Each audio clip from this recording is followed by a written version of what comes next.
Bonjour, et voici la correction de Je réfléchis, partie B. Vous avez précédemment lu les deux textes A et B. Vous avez répondu aux questions 6 et 7. Je reprends le tableau de correction de la question 6, à savoir les 4 verbes en gras du texte A et les 4 verbes en gras du texte B.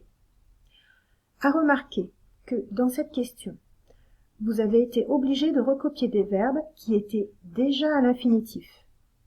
L'objectif était de voir si vous confirmiez bien la reconnaissance de l'infinitif, si vous étiez bien capable de reconnaître l'infinitif dans une phrase. Allons-y pour la correction. Passé et accent aigu se transformaient en passé ER. Mener était déjà à l'infinitif, on le recopie à l'identique. Effectuer était déjà à l'infinitif, recopie à l'identique. Installer était au participe passé et accent aigu, on le passait en ER à l'infinitif.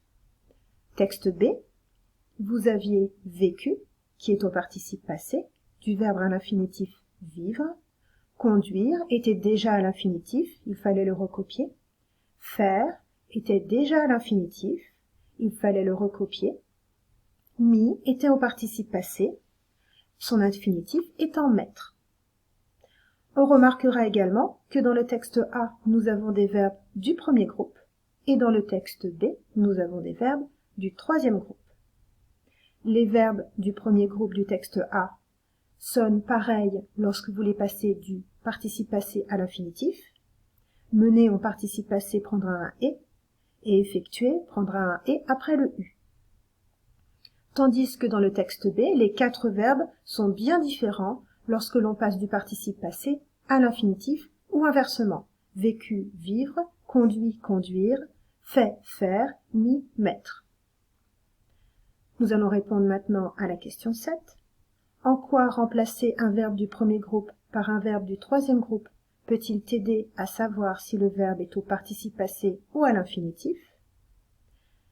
Le participe passé et l'infinitif des verbes au troisième groupe étant bien distincts en termes de son, on peut reconnaître si le verbe doit être mis à l'infinitif ou au participe passé pour que la phrase garde son sens. Il est donc plus facile ensuite de savoir si l'on doit mettre le verbe du premier groupe en et avec accent ou ER à l'infinitif.